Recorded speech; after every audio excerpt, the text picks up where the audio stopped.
बचपन से ना हमें गणित में एक बहुत ही पक्का नियम सिखाया गया है। मतलब नियम ये है कि अगर आप दो चीज़ों को गुणा करते हैं और उनका रिजल्ट शून्य आता है तो उन दोनों में से कम किसी एक का शून्य होना पूरी तरह से तय है। बिल्कुल। जैसे 5 को 0 से गुणा करें या 0 को 10 से, तभी 0 मिलेगा। सही कहा। लेकिन क्या हो अगर मैं कहूँ कि गणित में एक ऐसी जादुई दुनिया भी है जहाँ दो एकदम ठोस गैर शून्य चीज़ें आपस में टकराती हैं और अचानक शून्य बन जाती हैं। अरे, ये सुनने में किसी साइंस फिक्शन जैसा लगता है ना? लेकिन गणित के जिस कॉन्सेप्ट की हम आज चर्चा कर रहे हैं, उसमें ये एक बहुत ही सामान्य सच्चाई है। और यही आज के हमारे इस विशेष विश्लेषण का या कहें डीप डाइव का मुख्य विषय है। आज हम गहराई से समझने वाले हैं मैट्रिसेस को। बहुत ही दिलचस्प विषय है ये। हमारा उद्देश्य है सिर्फ इसके रटे रटाए नियमों या फॉर्मूलों को दोहराना नहीं है, क्योंकि जो लोग इस विषय को फॉलो करते हैं वो बुनियादी बातें तो जानते ही हैं। हमारा मिशन ये समझना है कि आखिर संख्याओं को एक आयताकार ग्रिड में रखने से गणित में ऐसा क्या बदल जाता है कि हमारे सामान्य बीजगणित के सारे नियम उलट-पुलट हो जाते हैं। और सबसे महत्वपूर्ण बात कि ये ढांचा काम कैसे और क्यों करता है। बिल्कुल। मुझे मशहूर गणितज्ञ कैंटर का एक कोट याद आ रहा है। उन्होंने कहा था कि गणित का असली सार उसकी स्वतंत्रता में है। तो मेरा पहला सवाल यही है कि आखिर संख्याओं को एक आयताकार बक्से में सजाने से गणित में इतनी स्वतंत्रता कैसे मिल सकती है। देखिए, इस क्यों और कैसे को समझना ही सबसे अहम है। अक्सर ना गणित को लेकर एक गलतफहमी होती है कि ये सिर्फ गणनाओं का या कैलकुलेशंस का जाल है। हाँ, लोग इसे सिर्फ फॉर्मूलों तक सीमित मानते हैं। बिल्कुल। लेकिन अगर हम मैट्रिसेस की बात करें तो ये सिर्फ संख्याओं का ग्रिड नहीं है। मैं इसे अक्सर अपने स्टूडेंट्स को एक निर्देश पुस्तिका यानी इंस्ट्रक्शन मैनुअल की तरह समझाती हूँ। इंस्ट्रक्शन मैनुअल मतलब कैसे? जैसे जब हम सिस्टम ऑफ लीनियर इक्वेशंस को हल करने की कोशिश करते हैं तो मैट्रिक्स उन सभी वेरिएबल्स और उनके संबंधों को एक साथ एक ही फ्रेम में देखने की ताकत देता है। ज्ञान तभी मूल्यवान है जब उसे समझा और लागू किया जाए, है ना? बात तो सही है। रैखिक समीकरणों को सुलझाने के लिए शुरू हुआ ये टूल आज हमारी डिजिटल दुनिया का आधार बन गया है। लेकिन मुझे यहाँ एक बात खटकती है। अगर हम सिर्फ डेटा को सहेजने के लिए ग्रिड बना रहे हैं तो ये तो कोई भी इलेक्ट्रॉनिक स्प्रेडशीट कर सकती है। इसमें गणितीय रूप से क्या खास बात है? बहुत ही सटीक सवाल है और ये अंतर समझना बहुत जरूरी है।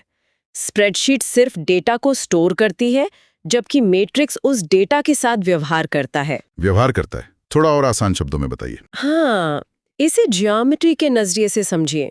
अगर आपके पास अंतरिक्ष में कोई बिंदु है या कोई 3D वस्तु है और आप उसे रोटेट करना चाहते हैं या उसका आकार बड़ा करना चाहते हैं, तो आप एक मैट्रिक्स का उपयोग करते हैं। अच्छा, तो मैट्रिक्स कोई स्थिर चीज नहीं है? बिल्कुल नहीं। मैट्रिक्स असल में एक ट्रांसफॉर्मेशन है। ये स्पेस को खींचता है, सिकोड़ता है या मोड़ता है। इसीलिए जब हम संख्याओं को इस आयताकार ढांचे में रखते हैं तो हम असल में उन संख्याओं को किसी वस्तु पर क्रिया करने की शक्ति दे रहे होते हैं। अरे वाह, ये नजरिया तो पूरी तस्वीर ही बदल देता है ना? अगर हम इसे व्यापक नजरिए से देखें तो इलेक्ट्रॉनिक स्प्रेडशीट, बजटिंग, लागत का अनुमान लगाने से लेकर क्रिप्टोग्राफी, जेनेटिक्स और अर्थशास्त्र तक में मैट्रिक्स का इस्तेमाल होता है। तो मतलब हम संख्याओं को कैद नहीं कर रहे हैं बल्कि उन्हें एक एक्शन में बदल रहे हैं। एकदम सही। अगर मैं इसे रोजमर्रा की जिंदगी से जोड़ूं, जैसे हम एनसीईआरटी के उदाहरणों में देखते हैं, मान लीजिए राधा, फौजिया और सिमरन के पास कुछ नोटबुक और पेन है, तो उन आंकड़ों को एक टेबल में सजाना जहां पंक्तियां हों और स्तंभ हों, यही मैट्रिक्स का मूल रूप है। हाँ, और ज्यामिति में किसी चतुर्भुज के कोनों को भी मैट्रिक्स के रूप में लिखा जा सकता है। बस हमें इसका ऑर्डर समझना होता है। ऑर्डर मतलब m/n वाला कॉन्सेप्ट? हाँ, मैट्रिक्स का ऑर्डर m/n होता है, जहां m हॉरिजॉन्टल पंक्तियां यानी रोज हैं और n वर्टिकल स्तंभ यानी कॉलम्स हैं। एक बार जब हम इस ढांचे को समझ लेते हैं तो हम इसके परिवार के अलग-अलग सदस्यों को पहचान सकते हैं। चलिए फिर इस परिवार से मिलते हैं। अगर हमारे पास सिर्फ एक कॉलम है तो वो कॉलम मैट्रिक्स हो गया, और सिर्फ एक पंक्ति है तो रो मैट्रिक्स। ये तो बहुत सीधे साधे सदस्य हुए। बिल्कुल। लेकिन परिवार का सबसे वीआईपी सदस्य है स्क्वायर मैट्रिक्स, जहां पंक्तियों और स्तंभों की संख्या एकदम बराबर होती है। मतलब m और n बराबर हो जाते हैं, एक परफेक्ट समरूपता। सही कहा। और जब आपके पास एक परफेक्ट वर्गाकार ग्रिड होता है, तभी एक मुख्य विकर्ण यानी मेन डायगोनल की अवधारणा जन्म लेती है, जो ऊपर बाएं कोने से शुरू होकर नीचे दाएं कोने तक जाती है। और यहीं से मैट्रिक्स का एक पूरा हायरार्की बनता है ना? एकदम। सबसे पहले आता है डायगोनल मैट्रिक्स, जिसमें इस मुख्य विकर्ण को छोड़कर बाकी सारे अंक शून्य होते हैं। ठीक है। फिर अगर उस विकर्ण के सारे अंक एक जैसे हो जाए, मान लीजिए सब जगह 5 लिखा हो, तो वो स्केलर मैट्रिक्स बन जाता है। चलिए इसे थोड़ा सरल करते हैं। तो क्या इसका मतलब है कि आइडेंटिटी मैट्रिक्स जिसके विकर्ण पर सिर्फ एक होता है वो भी एक स्केलर मैट्रिक्स? बिल्कुल। आइडेंटिटी मैट्रिक्स वो स्केलर मैट्रिक्स है जिसके डायगोनल अंक सिर्फ एक होते हैं। ये आम गणित में नंबर 1 की तरह काम करता है। लेकिन मुझे शून्य मैट्रिक्स को लेकर एक उलझन है। अगर शून्य मैट्रिक्स में कुछ है ही नहीं, सिर्फ जीरो ही जीरो हैं, तो हम उसे पढ़ ही क्यों रहे हैं? क्या ये सिर्फ खाली जगह भरने का तरीका है? ये उलझन बहुत स्वाभाविक है, लेकिन शून्य मैट्रिक्स का महत्व ठीक वैसा ही है जैसा भौतिकी में वैक्यूम का होता है। ये सिर्फ खालीपन नहीं है, ये एक संतुलन बिंदु है। अच्छा, एक बैलेंसिंग पॉइंट? हाँ, जब हम ट्रांसफॉर्मेशंस करते हैं तो हमें एक ऐसा बेसलाइन चाहिए होता है जो बताए कि यहाँ कोई बदलाव नहीं हुआ है। दो मैट्रिक्स तभी बराबर हो सकते हैं जब उनका ऑर्डर एकदम समान हो और उनके आमने सामने के अंक भी बिल्कुल एक जैसे हो। तो शून्य मैट्रिक्स एडिटिव आइडेंटिटी का काम करता है। मतलब मैं इसे एक रेफरेंस पॉइंट की तरह मान लेता हूँ। बिल्कुल सही। अब जब हम मैट्रिक्स के प्रकार जान चुके हैं तो अगला कदम ये समझना है कि ये आपस में ऑपरेशंस कैसे करते हैं। इन्हें जोड़ना तो बहुत ही सहज लगता है। हाँ, एडिशन तो काफी सीधा है। बस समान ऑर्डर वाले दो मैट्रिक्स लीजिए और उनकी समान जगहों पर रखे अंकों को आपस में जोड़ दीजिए। सही, लेकिन शर्त यही है कि उनका आकार एक होना चाहिए। आप एक 2D परछाई में एक 3D वस्तु को सीधा नहीं जोड़ सकते। वो तो है। और अगर किसी मैट्रिक्स को किसी एक संख्या यानी स्केलर से गुणा करना हो तो मैट्रिक्स का हर एक अंक उस संख्या से गुणा हो जाएगा। मान लीजिए एक फैक्ट्री का उत्पादन 2 गुना हो जाए तो मैट्रिक्स के अंदर का हर एक आंकड़ा 2 से गुणा हो जाएगा। ये तो काफी लॉजिकल है। हाँ, लेकिन यहाँ सबसे हैरान करने वाली बात यह है कि मैट्रिक्स एडिशन के गुण भी होते हैं। ये कम्यूटेटिव और एसोसिएटिव होता है। मतलब A+B करें या B+A, बात एक ही है। बिल्कुल। और इसमें एक एडिटिव इनवर्स भी होता है, जिसे जोड़ने पर रिजल्ट शून्य मैट्रिक्स हो जाता है। जोड़ना और घटाना तो सीधा सीधा था, लेकिन अब यहाँ ये विषय बेहद दिलचस्प हो जाता है। जब मैट्रिक्स को आपस में गुणा करने की बात आती है तो गणित के सामान्य नियम पूरी तरह से पलट जाते हैं। यहीं से असली दिमागी कसरत शुरू होती है। मतलब सामान्य गणित में 3 गुणा 4 भी 12 होता है और 4 गुणा 3 भी 12, लेकिन मैट्रिसेस में ऐसा नहीं होता। ये सीधे सीधे जुड़ने वाले नियम इतने जटिल क्यों हो जाते हैं? क्योंकि यहाँ हम आमने सामने के अंकों को सीधे गुणा नहीं करते। यहाँ रो बाय कॉलम गुणा का सख्त नियम लागू होता है। ये रो बाय कॉलम क्या है? देखिए, इसे एक रोजमर्रा के उदाहरण से समझते हैं। मान लीजिए आप किसी कंपनी के मैनेजर हैं। ठीक है, बन गया मैनेजर। अब आपके पास एक मैट्रिक्स है जिसमें अलग अलग उत्पादों की कीमतें पंक्तियों में दी गई हैं, और दूसरा मैट्रिक्स है जिसमें ग्राहकों द्वारा खरीदी गई उन उत्पादों की मात्राएं स्तंभों में दी गई हैं। अच्छा, एक तरफ प्राइस, दूसरी तरफ क्वांटिटी। हाँ, अब अगर आपको कुल बिल निकालना है तो आप क्या करेंगे? मैं कीमत को मात्रा से गुणा करूंगा और फिर उन सबको जोड़ दूंगा। बिल्कुल। और यही रो बाय कॉलम गुणा है।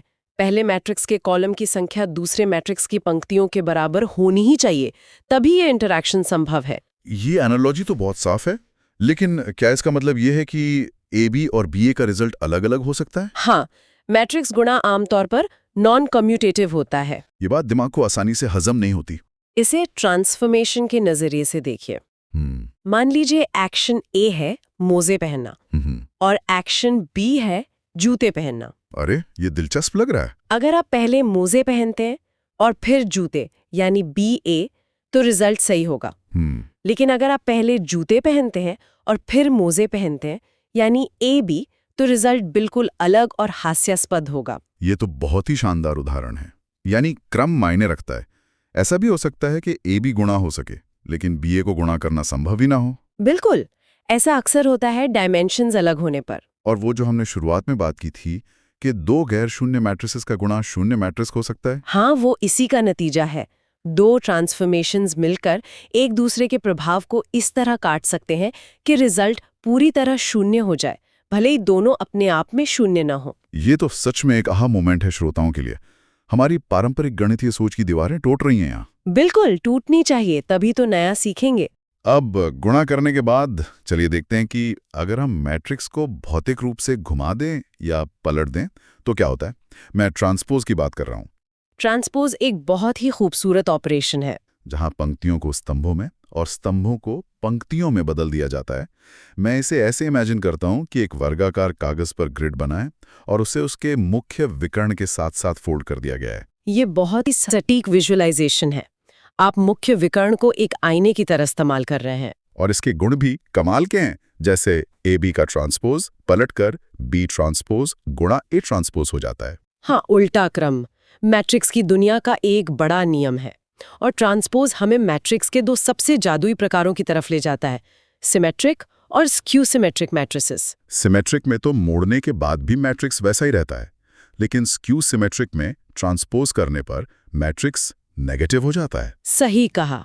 और यहाँ एक बहुत गहरी इंसाइट है। हाँ, मैंने गौर किया है कि स्क्यू सिमेट्रिक मैट्रिक्स के विकर्ण के सभी अंक हमेशा शून्य ही होते हैं। ऐसा क्यों? इसे एक जीरो सम गेम की तरह सोचिए।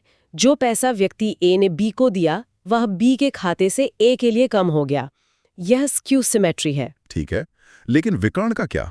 मुख्य विकर्ण दर्शाता है व्यक्ति ए का खुद व्यक्ति ए के साथ लेन देन। अब कोई इंसान खुद को ही पैसे देकर खुद से कैसे पैसे घटा सकता है? एक संख्या जो खुद के ही नेगेटिव के बराबर हो, वह सिर्फ शून्य हो सकती है। अरे वाह, ये लॉजिक तो कमाल का है। और इसी पर एक बहुत सुंदर थ्योरम भी है। A प्लस ए ट्रांसपोज हमेशा सिमेट्रिक होता है और A माइनस ए ट्रांसपोज हमेशा स्क्यू सिमेट्रिक। मतलब किसी भी स्क्वायर मैट्रिक्स को इन दोनों के जोड़ के रूप में व्यक्त किया जा सकता है। बिल्कुल, हर अव्यवस्था के भीतर एक छिपी हुई व्यवस्था होती है। अच्छा, जब हम मैट्रिक्स पे इतनी सारी प्रक्रियाएं कर सकते हैं, तो क्या हम किसी प्रक्रिया को वापस रिवर्स भी कर सकते हैं? तो क्या हम एक मैट्रिक्स को दूसरे मैट्रिक्स से डिवाइड कर सकते हैं? देखिए, मैट्रिक्स में विभाजन या डिवीजन नहीं होता, बल्कि इन्वर्स होता है। ये गणितीय अंडू बटन की तरह है। Undo button? हाँ, अगर ए भी और बी ए दोनों आइडेंटिटी मैट्रिक्स के बराबर है, तो बी ए का इन्वर्स है। लेकिन क्या ये अंडू बटन हर मैट्रिक्स के लिए है? नहीं, नियम और शर्तें लागू हैं। केवल स्क्वायर मैट्रिक्स का ही इन्वर्स हो सकता है, आयताकार का नहीं। ऐसा क्यों? आयताकार से क्या दुश्मनी है? दुश्मनी नहीं है, डायमेंशनल लॉजिक है। एक आयताकार मैट्रिक्स डायमेंशंस को बदल देता है। जैसे 3